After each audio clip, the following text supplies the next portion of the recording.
So very good morning मेरे प्यारे बच्चों। आज का डिस्कशन स्टार्ट करते हैं चाणक्य जी के एक कोट के साथ। चाणक्य जी कहते हैं the purpose of good governance is to make people happy, to ensure peace and prosperity. देखो बच्चों, यहाँ पे पहले आपको गवर्नमेंट, जो गवर्नमेंट सरकार होती है, उसके बीच में और गवर्नेंस के बीच में जो डिफरेंस है वो समझना पड़ेगा कि भाई ये गवर्नमेंट और गवर्नेंस में डिफरेंस क्या होता है।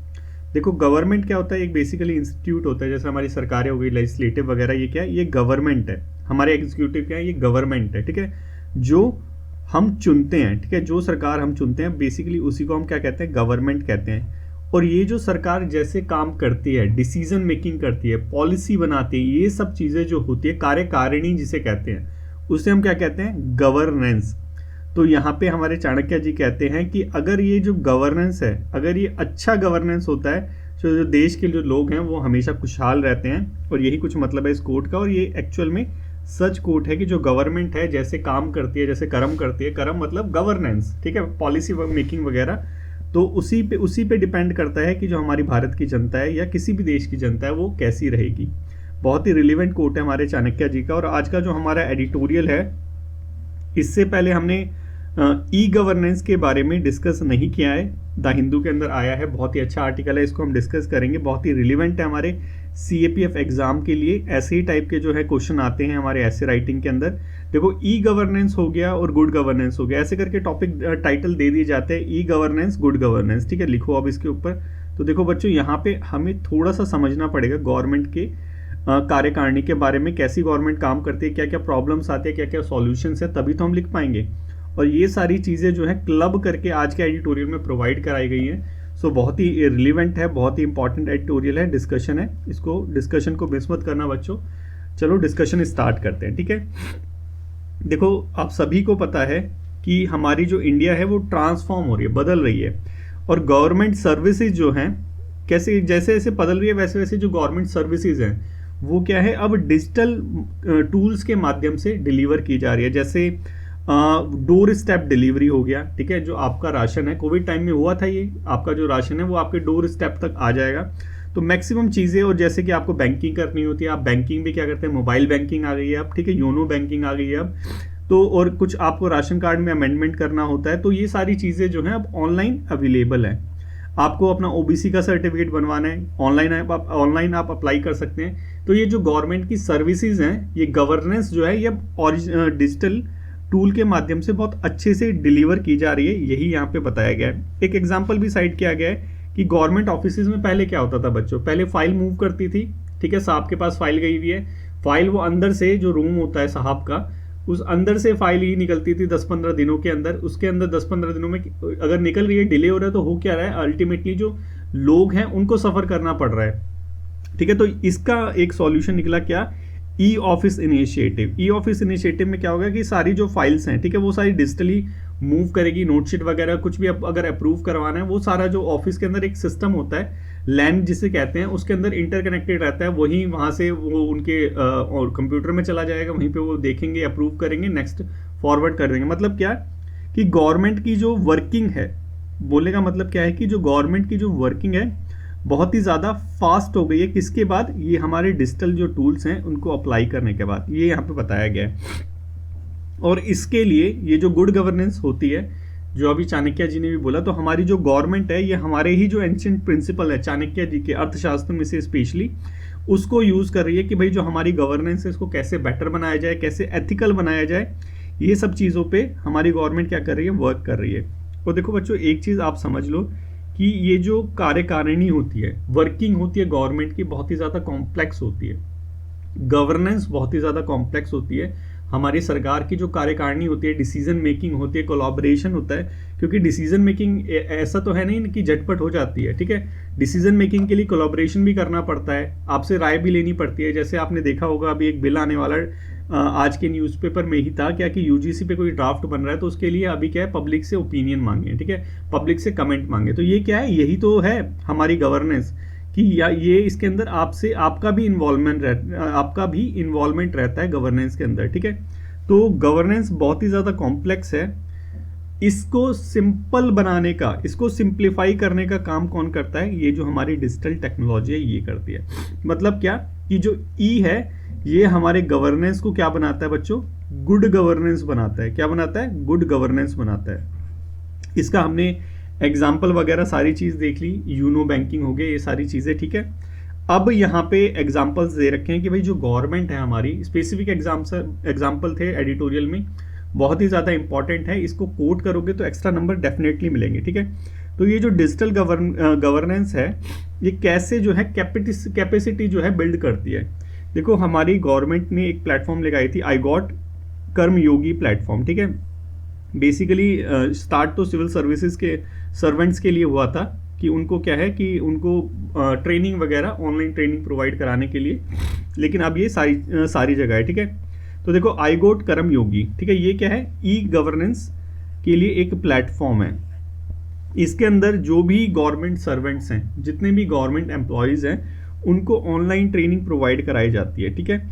ऑनलाइन ट्रेनिंग में जैसे डाटा एनालिसिस का हो गया, पब्लिक एडमिनिस्ट्रेशन का कोर्सेज हो गए, डिजिटल टेक्नोलॉजी के कोर्सेज हो गए, ये सारे जो कोर्सेज है ये प्रोवाइड कराए जाते हैं। तो देखो इसका फ़ायदा क्या है, एग्जाम्पल के थ्रू समझो बच्चों, कि लेट से कोई पंचायती राज के अंदर कोई गवर्नमेंट एम्प्लॉय है, उसको पब्लिक एडमिनिस्ट्रेशन के बारे में स्टडी करनी है, ठीक है।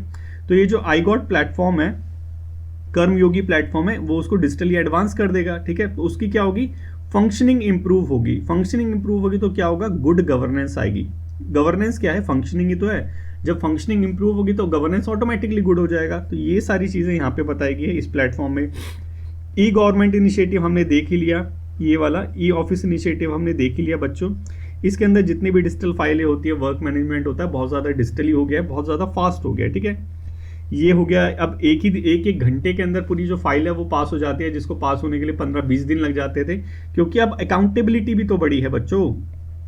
अकाउंटेबिलिटी, डिजिटलाइजेशन से एक चीज़ बहुत अच्छी हुई है, अकाउंटेबिलिटी बढ़ी है, कि अगर कुछ भी होता है तो सीधा आरटीआई लगा दो कि भाई फाइल डिले हो रही है तो क्यों हो रही है, ठीक है। गवर्नमेंट ने क्या कर दिया है, गवर्नमेंट लेके आ गई है चार्टर, ठीक है। गवर्नमेंट का जो चार्टर होता है, चार्टर में बेसिकली होता क्या है कि बता रखा होता है कि कौन सी सर्विसेज होते हैं, कितने टाइम पे मिलेगी। अब सारी चीज़ें डिजिटली हो गई, गवर्नमेंट चार्टर आ गया, तो यहाँ पे क्या होगा कि जो ट्रेस कर पाएंगे कि कितने टाइम में क्या क्या चीज़ें हुई है, तो यहाँ पे क्या हुआ, अल्टीमेटली जो है गवर्नमेंट की जो फंक्शनिंग है वो फास्ट हुई है। गवर्नमेंट की फंक्शनिंग फास्ट हुई है, तो जो हमारा गवर्नेंस है वो गुड हुआ है, जैसे हमारे चाणक्य जी ने बोला था।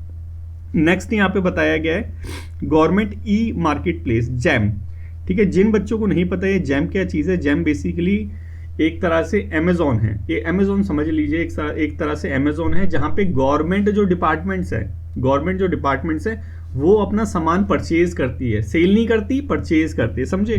जेम प्लेटफॉर्म क्या है, गवर्नमेंट का ई मार्केट प्लेस है, कि गवर्नमेंट को पहले क्या होता था, देखो ये बहुत अच्छा एग्जांपल है कि कैसे जो है ई गवर्नेंस कैसे गुड गवर्नेंस है। देखो पहले क्या होता था कि मार्केट में आप सामान वगैरह परचेजिंग वगैरह होती है, गवर्नमेंट जो खरीदती है करोड़ों का सामान खरीदती है, ठीक है।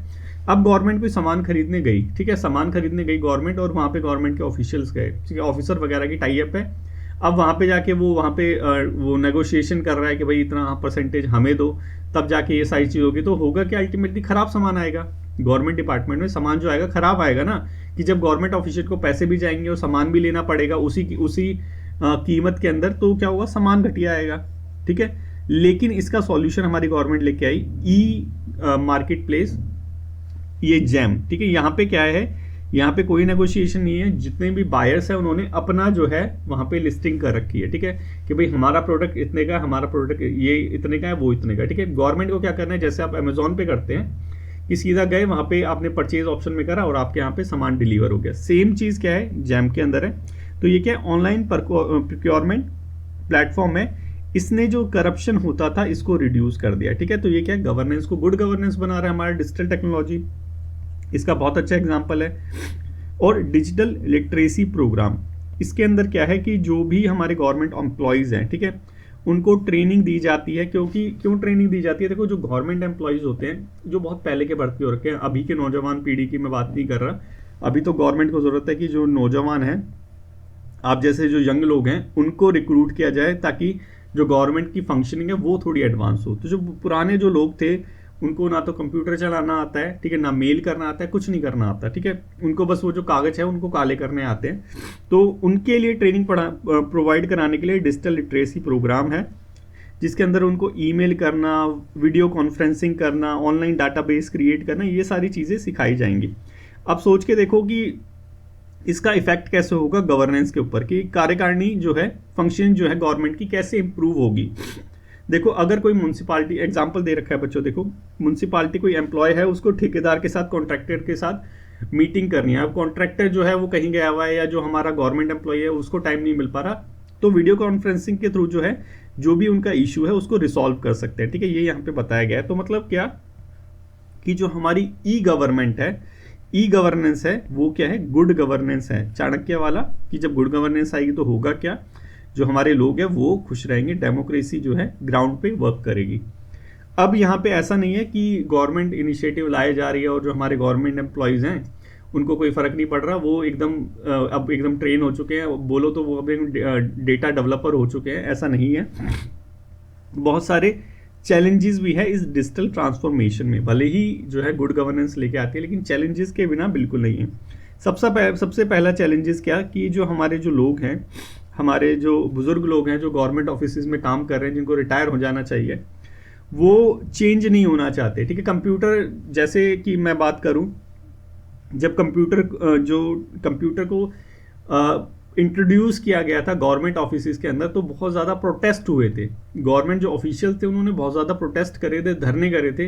क्यों? वो सोचते थे कि कंप्यूटर आ गया तो क्या होगा, कि अब इससे एम्प्लॉयमेंट रिड्यूस हो जाएगी, ये नुकसान देगा। लेकिन हुआ क्या, इसका उल्टा हुआ। ठीक है, हुआ क्या, इसका उल्टा हुआ कि जो गवर्नमेंट की फंक्शनिंग थी वो इतनी ज़्यादा स्मूथ हो गई, इससे नई रोज़गार आए, नए एम्प्लॉयमेंट्स आए, नई टेक्नोलॉजी आई। तो क्या होता है कि जब भी कोई नई एडवांसमेंट होती है तो उससे हमेशा देश को फ़ायदा होता है, और जब देश को फ़ायदा होगा तो उनकी जनता को तो फ़ायदा होगा ही होगा, अगर वो गवर्नमेंट एम्प्लॉय है तो भी उनको फ़ायदा होगा। ठीक है, तो सबसे पहला चैलेंजेस जो है, हमारे जो बुजुर्ग लोग हैं वो चेंज ही नहीं होना चाहते, जो नई टेक्नोलॉजी आ रही है उसको अडॉप्ट ही नहीं करना चाहते। सबसे पहला ये चैलेंजेस है, क्योंकि फैमिलियर नहीं होते और थोड़ा सा उनको वो होता है, डर होता है कि भाई यहाँ पे मेरी जो इंपॉर्टेंस थी, पहले मेरे को लोग पूछते थे, वो कहीं ना कहीं रिड्यूस हो जाएगी।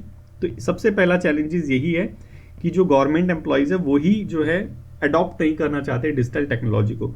अगर जितने भी गवर्नमेंट जो इनिशिएटिव लेके आएंगे वो सारे फिर फेल ही होंगे। दूसरा चैलेंज क्या है, डिजिटल डिवाइड का बच्चों। दूसरा चैलेंज क्या है डिजिटल डिवाइड का, कि हमारे जो रूरल एरियाज़ हैं वहाँ पे जो इंटरनेट कनेक्टिविटी है वो ही नहीं है। अब सोच के देखो कि कोई रूरल विलेज वाला है, वो कुछ नया स्किल सीखना चाहता है आईगॉट पे, ठीक है। अब वहाँ पे जो है इंटरनेट की फैसिलिटी नहीं है, 3G नहीं आ रहा, 2G में वो काम चला रहा है अपना। जैसे छत्तीसगढ़ के बहुत ऐसे एरियाज़ हैं जहाँ पे 2G नेटवर्क भी नहीं आता, ठीक है। तो वहाँ पे कैसे वहाँ का जो एम्प्लॉई है वो अपने आप को स्किल्ड करेगा, ठीक है। तो ये एक बहुत बड़ी प्रॉब्लम है। उसके अलावा यहाँ पे बता रखा है कि इंसेंटिव्स नहीं है, ये सबसे बड़ी प्रॉब्लम है बच्चों। ये हमेशा लिखना तुम, कि हमारे गवर्नमेंट डिपार्टमेंट में क्या होता है कि इंसेंटिवाइज नहीं किया जाता। अब गवर्नमेंट में सबसे बड़ी प्रॉब्लम क्या आती है कि लेट से कि दो बच्चे जो हैं वो रिक्रूट हुए, ठीक है, दो बच्चे रिक्रूट हुए, एक बच्चा रिक्रूट हुआ किसी पिछड़े हुए एरिया से और दूसरा बच्चा रिक्रूट हुआ बहुत एडवांस एरिया से, ठीक है। अब या ये मान लीजिए दो बच्चे रिक्रूट हुए, एक नालायक था और एक बहुत ज़्यादा होशियार था, ठीक है। ये वाला A+ बच्चा था, ये वाला D+ बच्चा था, ये नालायक बच्चा है, ये होशियार बच्चा है, ठीक है। अब इस बच्चे ने क्या करा कि ये रिक्रूट हुआ, इसने क्या करा, जो अपनी असिस्टेंट कमांडेंट बना, अपने ऑफिस की पूरी फंक्शनिंग को सुधार दिया, ठीक है। सारी चीज़ डिजिटलाइज कर दी, आईगॉट वगैरह सब चीज़ें लेके आ गया। ये जो है उसने सोचा यार क्या करना है, जैसा है पड़े रहने दो, चलने दो जैसा चल रहा है, ठीक है। फिर at the end of the day क्या होता है कि दोनों को सैलरी तो बराबर मिल रही है। फिर इसको लगता है यार मैं इतनी फालतू की मेहनत कर क्यों रहा हूँ, सैलरी तो उतनी मिल रही है, कुछ होना जाना है नहीं। तो क्या होता है, ये चीज़ क्या होती है कि ये एक तरह से डीमोटिवेट करती है गवर्नमेंट ऑफिशियल्स को। तो इसके लिए गवर्नमेंट को इंसेंटिव्स प्रोवाइड कराना चाहिए, स्किल्ड बेस्ड जो है प्रमोशन प्रोवाइड करानी चाहिए। ऐसे ही जो सीनियरिटी बेस्ड के अलावा कह रहा हूँ, उसको हटा के नहीं कह रहा, नहीं तो फिर आप वो हो जाएगा, विवाद हो जाएगा। तो सीनियरिटी बेस्ड के ये जो होता है, सीनियरिटी बेस्ड में जो प्रमोशन होता है, इसके अलावा यहाँ पे जो है स्किल्ड बेस्ड भी प्रमोशन गवर्नमेंट को लेके आना चाहिए। देखो यही चीज़ यहाँ जो मैंने अभी तुम्हें समझाई है वही चीज़ यहाँ पे बता रखी है कि ये जो ट्रेनिंग प्रोग्राम हो गए, ये सारी चीज़ हो गई, ये जो है एम्प्लॉई इसको एज अ रूटीन ट्रीट करता है, अपॉर्चुनिटी नहीं कि भाई करना है तो कर लेंगे, नहीं करना तो इससे कुछ फ़ायदा तो होने वाला नहीं है, प्रमोशन में कोई फ़र्क पड़ेगा नहीं। तो यही सारी चीज़ यहाँ पे बताई गई कि स्किल्ड बेस्ड जो है प्रमोशन होना चाहिए। अगर स्किल्ड बेस्ड प्रमोशन होगा तो जो गवर्नमेंट एम्प्लॉय है वो अपने आप को ऑलरेडी, और मतलब अपने आप को वो पुश करेगा आगे कि भाई नए स्किल सीखने, क्योंकि मेरे को प्रमोशन जल्दी लेना है, ठीक है। नहीं तो सीनियरिटी बेस्ड होगा 10-15 सालों में, लेकिन अगर कोई अच्छे स्किल सीख लिए तो क्या होगा कि जल्दी प्रमोशन हो जाएगा। इसका एग्जांपल मैं तुम्हें बताता हूँ बच्चों। देखो, मेरा एक फ्रेंड है, बहुत ही अच्छे डिपार्टमेंट में, बहुत ही अच्छी पोस्ट पे है, ठीक है। उससे मैंने अभी बात करी तो 2-3 दिन पहले या फिर 5-10 दिन पहले बात करी, तो वो बता रहा था कि हमारे डिपार्टमेंट के बहुत अच्छे डिपार्टमेंट में है और बहुत अच्छी पोस्ट पे है, ठीक है। उसने बताया कि हमारे डिपार्टमेंट के अंदर अभी ये जो है डेटा एनालिटिक्स वगैरह है, यही जो डिजिटल ई गवर्नेंस, इसी के ऊपर जोर दिया जा रहा है और बहुत सारे स्किल्स वगैरह जो है प्रोवाइड कराए जा रहे हैं डेटा एनालिटिक्स के। तो मैंने कहा बहुत अच्छी अपॉर्चुनिटी है, तो ये तो तुम तेरे पास की अब तुम क्या कर सकते हो कि एक नई कोडिंग वगैरह लैंग्वेज सीख सकते हो, और तुम तो ऑफिसर लेवल पे हो तो तुम कोडिंग तो सीखनी चाहिए। एम्प्लॉयज़ को फ़र्क पड़ेगा कि भाई हमारे जो है ऑफिसर सीख रहे हैं तो हमें भी सीखनी चाहिए। तो उसका आंसर था कि यार क्या करना है यार, तनख्वाह तो उतनी मिलनी है ना। तो ये जो चीज़ है, ये चीज़ गवर्नमेंट को थोड़ा सा इम्प्रूव करनी चाहिए, इंसेंटिवाइज करना चाहिए कि अगर तुमने कोई नया स्किल अडॉप्ट किया है तो तुम्हें प्रमोशन जल्दी मिल जाए। ये चीज़ कहने का मतलब है। नेक्स्ट है साइबर सिक्योरिटी कंसर्न। अब देखो, साइबर अटैक वगैरह होते रहते हैं, जैसे जैसे डिजिटलाइज बढ़ेगा जो गवर्नमेंट का जो डेटा है वो भी कहीं ना कहीं खतरे में आएगा। ये चीज़ यहाँ पे बताई गई कि जो ई प्रोक्योरमेंट सिस्टम है, let's say e procurement system है, उसको किसी ने हैक कर लिया तो गवर्नमेंट का फाइनेंशियल लॉस भी होगा और डेटा का लॉस भी होगा। ये चीज़ एक नया चैलेंज है, ठीक है। इसके अलावा कंटिन्यूअस लर्निंग अपने आप में एक चैलेंज है। क्यों? क्योंकि ये जो टेक्नोलॉजी है, ठीक है, ये जो टेक्नोलॉजी है ये इतनी तेज़ी से आगे बढ़ रही है कि आपका जो सीखा हुआ स्किल है वो हर एक साल में वो है यूजलेस हो जाता है। तो आपको कंटिन्यूअस लर्निंग करनी पड़ेगी। ये भी एक अपने आप में ही चैलेंज है, क्योंकि हमारा जो गवर्नमेंट एम्प्लॉय एक तो पहले ही सीखना नहीं चाहता, ऊपर से सीख लिया, सीखने के बाद वो जो टेक्नोलॉजी है वो फिर क्या होगी, रिडेंडेंट हो जाएगी। तो ये एक नया चैलेंज क्रिएट करता है। अब उसका वे फॉरवर्ड क्या हो सकता है? देखो, वे फॉरवर्ड सिंपल है, जो चैलेंजेस है उसका सॉल्यूशन निकाल के आ जाओ। अगर जो हमारा गवर्नमेंट एम्प्लॉय है वो रेजिस्टेंट टू चेंज करता है तो इसको एड्रेस करो, वर्कशॉप वगैरह प्रोवाइड कराओ, हैंड ऑन वर्कशॉप वगैरह प्रोवाइड कराओ। जब देखो वर्कशॉप वगैरह होगी तो गवर्नमेंट जो ऑफिशियल है उसको पता चलेगा भाई कि नई चीज़ें जब मैं सीखूंगा तो होगा क्या, उससे चेंजेस क्या क्या आएंगे। तो ये चीज़ यहाँ पे बताई गई है। उसके अलावा डिजिटल डिवाइड है तो भाई इंफ्रास्ट्रक्चर में इन्वेस्टमेंट करो। जैसे गवर्नमेंट की स्कीम हो गई पीएम वानी हो गई, भारत पे नेट हो गई। तो ये क्या चीज़ है, भारत नेट करके एक गवर्नमेंट इनिशिएटिव है जो रूरल एरियाज में जो है इंटरनेट की कनेक्टिविटी लेके आएगा, ठीक है। तो जो डिजिटल डिवाइड है उसको ब्रिज करने की कोशिश करो, इंफ्रास्ट्रक्चर में इन्वेस्टमेंट करो। ये चीज़ें यहाँ पे बता रखी है। इंसेंटिव नहीं है तो भाई जो प्रमोशन बेस्ड या फिर स्पेशलाइज रोल में उसको रिक्रूट कर दो, ऐसा कुछ इंसेंटिव प्रोवाइड कराओ। तो क्या होगा, जो गवर्नमेंट एम्प्लॉय अपने आप में ही भाग भाग के वो स्किल सीखेगा नए नए कि भाई प्रमोशन जल्दी लेना है, नहीं तो प्रमोशन डिले होगा, सीनियरिटी बेस्ड होगा, तो कोई नया स्किल ले लूँ, कोडिंग वगैरह सीख लूँ तो जल्दी से मैं DIG वगैरह बन जाऊँगा। तो ये क्या चीज़ है, ये गवर्नमेंट का इंसेंटिव देना चाहिए। साइबर सिक्योरिटी से रिलेटेड थ्रेट है तो भाई यहाँ पे हमें क्या करना चाहिए, गवर्नमेंट को साइबर सिक्योरिटी से रिलेटेड नए नए बिल्स लेके आने चाहिए, मॉक्स ड्रिल्स प्रोवाइड कराने चाहिए एम्प्लॉयज़ को कि भाई क्या क्या नए नए फिशिंग अटैक्स आ रहे हैं, ताकि जो हमारे भोले गवर्नमेंट एम्प्लॉयज़ हैं उनको पता नहीं है कुछ भी, वो कहीं ना कहीं इन सब चीज़ों से बच सके। देखो मैं क्यों कह रहा हूँ गवर्नमेंट एम्प्लॉय भोले हैं, क्योंकि उनको दुनियादारी के बारे में कुछ पता नहीं है, सिर्फ वो अपना गवर्नमेंट की काम में ही लगे रहते हैं। अभी 1-1.5 साल पहले एक चीज़ आई थी कि लाइक करो और पैसे कमाओ, ठीक है। तो उस टाइम पे मैं FCI के अंदर जॉब कर रहा था, तो FCI में मैंने देखा कि वहाँ पे जितने एम्प्लॉयज़ थे वो सारे मोबाइल में लाइक करने पे लगे रहते थे, ठीक है। अब वो लाइक करने पे लगे रहते थे तो मैंने पूछा अपने ऑर्डरली को बुला के, भाई ये क्या हो रहा है, सारे मोबाइल में क्या कर रहे हैं।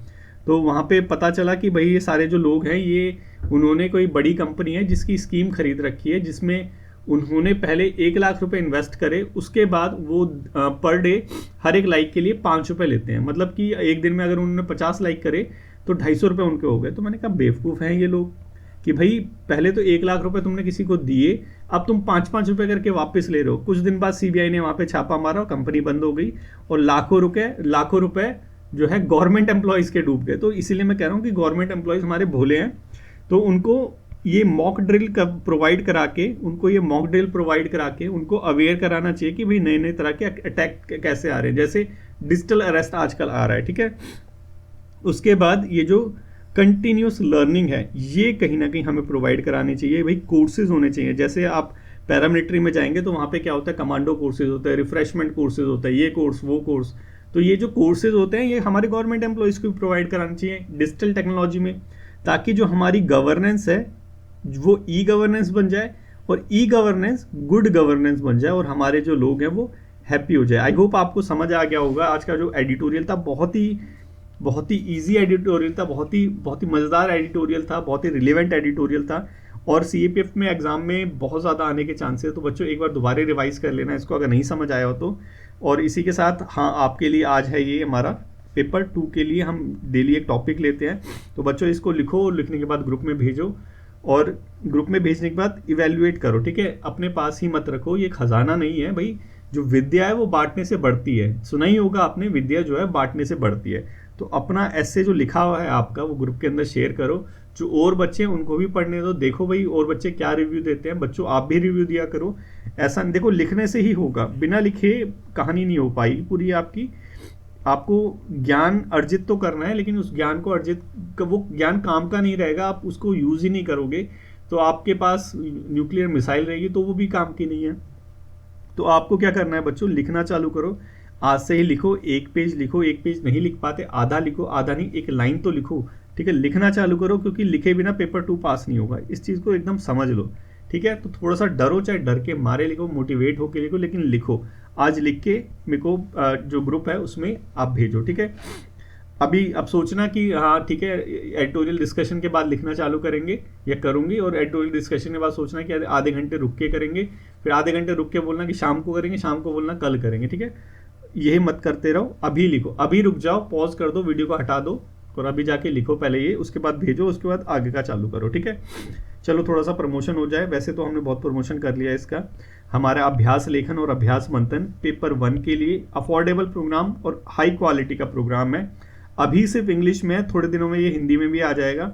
इसी के अंदर अभ्यास लेखन ये हमारा है राइटिंग प्रोग्राम है, बेसिकली 25 टॉपिक्स है, स्टार्ट हो चुका है हमारा। बच्चे बहुत ही इसको पसंद कर रहे हैं, बहुत अच्छे अच्छे रिव्यू दिए हैं बच्चों ने, बोल रहे हैं कि सर इतना सस्ता प्रोग्राम और इतनी अच्छी क्वालिटी वाला नहीं मिल सकता कहीं भी। तो बच्चों अगर आपको थोड़ा सा पसंद हो, थोड़ी सी भी प्रॉब्लम आ रही हो पेपर 2 के अंदर, तो इसको आप सब्सक्राइब कर सकते हो, ठीक है।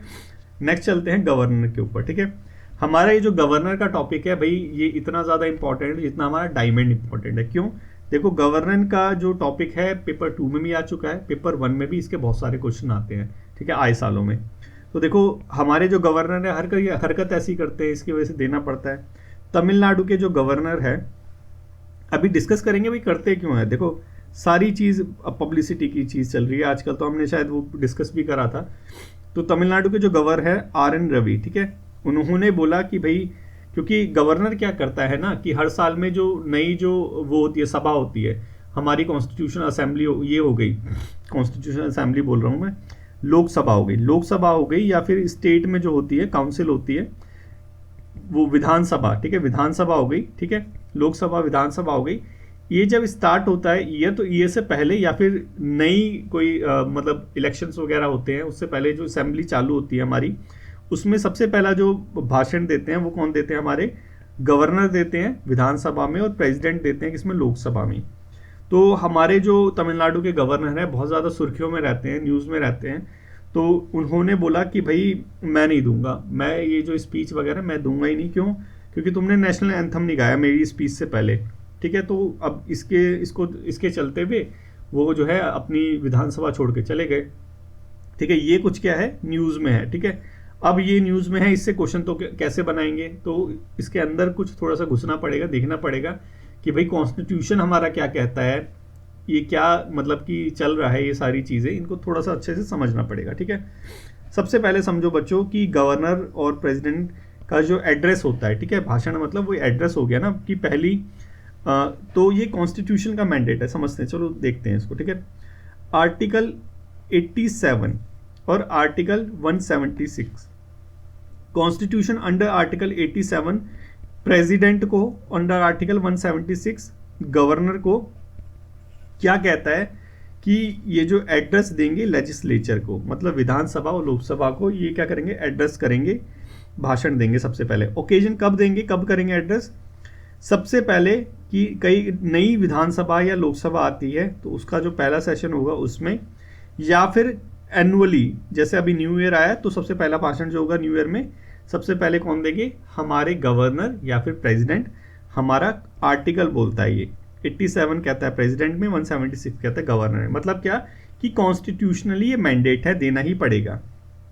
ठीक है, कि सबसे लेजिस्लेटिव जो प्रोसीडिंग होगी उससे पहले भाषण देना ही पड़ेगा, इन दोनों को एड्रेस करना ही पड़ेगा, विधानसभा लोकसभा को। ठीक है, मैंडेट है ये हमारा कॉन्स्टिट्यूशन कहता है अंडर आर्टिकल 87 176। ठीक है, अब देखो कि ये जो एड्रेस है ये कॉन्स्टिट्यूशन ऑब्लिगेशन है या फिर इसको बॉयकॉट भी कर सकते हैं। देखो यहाँ पे साफ साफ कह रखा है कि ये ऑब्लिगेटरी है गवर्नर के ऊपर कि उसे एड्रेस देना ही पड़ेगा। देखो अगर ऑब्लिगेटरी है तो हमारे जो RN रवि है वो कैसे निकल गए वहाँ से, मतलब उनको अब जेल हो जाएगी क्या? नहीं, देखो वो दोबारा आ जाएंगे, वो दोबारा भाषण दे देंगे, ये तो सारा उनका वो खेल है। ठीक है, नॉर्म्स कैसे होंगे, कब देंगे भाषण, ये सारा जो नॉर्म्स है ये वहाँ की जो लोकल जो विधानसभा है वो तय करेगी। मतलब क्या कहने का मतलब साफ साफ है कि कॉन्स्टिट्यूशनली मैंडेट है, गवर्नर को भाषण देना ही पड़ेगा, एड्रेस करना ही पड़ेगा, ये ऑब्लिगेटरी है, वो स्किप नहीं कर सकता। ठीक है, अब यहाँ पे कुछ फ्लेक्सिबिलिटी और नॉर्मेटिव एड्रेस क्या है, देखो प्रोटोकॉल जो है मानना ही पड़ेगा। ठीक है, ये जो एड्रेस करना है विधानसभा लोकसभा को ये इम्परमिसेबल है, मतलब इसको रिफ्यूज वो कर ही नहीं सकते, करना ही पड़ेगा। और वो जो स्पीच देंगे, स्पीच में अगर कुछ वो अगर डेविएशन करना चाहे, तोड़ मरोड़ करना चाहे तो वो कर सकते हैं, वो परमिसेबल है। मतलब क्या, सिंपल चीज़ बच्चों, एक चीज़ की जो भाषण देना है, जो एड्रेस करना है गवर्नर को, वो करना ही पड़ेगा, कोई चारा नहीं है। तो उन्होंने ऐसा क्यों किया, क्यों निकल गए, जब उनको पता था कॉन्स्टिट्यूशन तो उन्होंने ही पढ़ा होगा ना, हमसे अच्छी तरह पढ़ा होगा, उनको पता है कि ये मैंडेटरी है, मेरे को करना ही पड़ेगा, तो उन्होंने ये सारी कंट्रोवर्सी क्रिएट क्यों करी। देखो कंट्रोवर्सी का रीज़न क्या था, उन्होंने बोला कि नेशनल एंथम प्ले नहीं करा, क्योंकि देखो हमारा जो नेशनल एंथम कोड है ये राज्य भवन कहता है वहाँ का, कि जो राज्य भवन क्या कहता है कि जो नेशनल एंथम कोड है, ठीक है, जो नेशनल एंथम कोड है वो एकदम मैंडेटरी करता है कि जो नेशनल एंथम है वो प्ले करना पड़ेगा, गवर्नर जो एड्रेस करता है, भाषण देता है, उससे पहले और उसके बाद में। मतलब गवर्नर ने इस टाइम में भाषण दिया तो उससे पहले यहाँ पे नेशनल एंथम आएगा और ये यहाँ पे आएगा। ठीक है, तो RN रवि ने बोला कि यार पहले तुमने नेशनल एंथम क्यों नहीं करा। RN रवि जी ने बोला कि पहले नेशनल एंथम करना था, उन्होंने पहले नेशनल एंथम नहीं करा और वो फिर छोड़ के चले गए। तो अब ये भी एक कंट्रोवर्सी है कि भाई ये नेशनल एंथम क्यों नहीं करा जब मैंडेटरी था। तो चलो एक चीज़ और देखते हैं, यहाँ पे तमिलनाडु की जो असेंबली है उसका जो कन्वेंशन है, ठीक है, उसके कन्वेंशन में उसने डिसाइड करा था कि पहले वो क्या करेंगे, तमिलनाडु का जो स्टेट सॉन्ग है वो वहाँ पे प्ले करेंगे और लास्ट में ये जो है नेशनल एंथम प्ले करेंगे। तो मतलब क्या ये हर साल की प्रैक्टिस थी, उसके कन्वेंशन में है ना, वहाँ के लोकल कन्वेंशन में फेडरलिज्म का ये पार्ट है। तो यहाँ पे क्या होगा, ये पहले से ही जो होता आया था, ऐसा नहीं पहली बार हुआ है, पहले से ये होता आया था कि जो पहले तमिलनाडु का जो असम वो है नेशनल एंथम, तमिलनाडु का जो स्टेट सॉन्ग है वो प्ले होता था, बाद में नेशनल एंथम प्ले होता था। लेकिन हमारे RN रवि जी को थोड़ा कंट्रोवर्सी क्रिएट करनी थी, इसलिए ये सारी चीज़ें करी, नहीं तो ये चीज़ तो पहले से होती आई थी। जब यहाँ पे पूरा यहाँ पे 1991 से हो रहा है तो ये सारी चीज़ तो पहले भी होती आई थी, बस कोई एक मौका चाहिए था, वो मौका मिल गया। तो चलो बच्चों, अब आपके लिए एक क्वेश्चन है, क्वेश्चन नंबर 1, ठीक है, इसको आप आंसर करने की कोशिश करो कि आपको पता चला कि भाई क्या चीज़ है क्या नहीं है। जो हमने समझा वो ये लिखा हुआ है न्यूज़पेपर में, ये सारी चीज़ें आई थी कि गवर्नर जी को ऑब्लिगेटरी है भाई, मैंडेटरी करना ही पड़ेगा। ठीक है, और इनका कन्वेंशन पहले से हो रखा था कि भाई पहले जो है वो हम स्टेट का सॉन्ग बजाएंगे, बाद में नेशनल एंथम बजाएंगे। तो ये क्या चीज़ है, ये पहले से कन्वेंशन चलता आया था, बस अभी सिर्फ ये कंट्रोवर्सी और ये पॉलिटिकल मैटर है, इससे थोड़ा सा दूर रहेंगे हम। ठीक है, ये पहला क्वेश्चन है बच्चों, इसको आंसर करने की कोशिश करो। सेकंड चलते हैं HMPV इन्फेक्शन की तरफ। देखो हम पहले ऑलरेडी इसके बारे में डिस्कस कर चुके हैं, लेकिन जब पहले डिस्कस करा था तो इसका जो केस है इंडिया में नहीं आया था, लेकिन अब जो है इंडिया में आ चुका है। 3 केसेस आ चुके हैं, कर्नाटका और गुजरात में आ चुके हैं। ठीक है, 2 कर्नाटका के अंदर है, 1 गुजरात के अंदर है। ठीक है, तो अब क्या होगा, फिर से लॉकडाउन लग जाएगा क्या बच्चों? या फिर क्या होगा, आपकी पढ़ाई तो वैसे भी डिस्टर्ब नहीं होगी क्योंकि आप तो ऑनलाइन पढ़ रहे हैं मेरे से।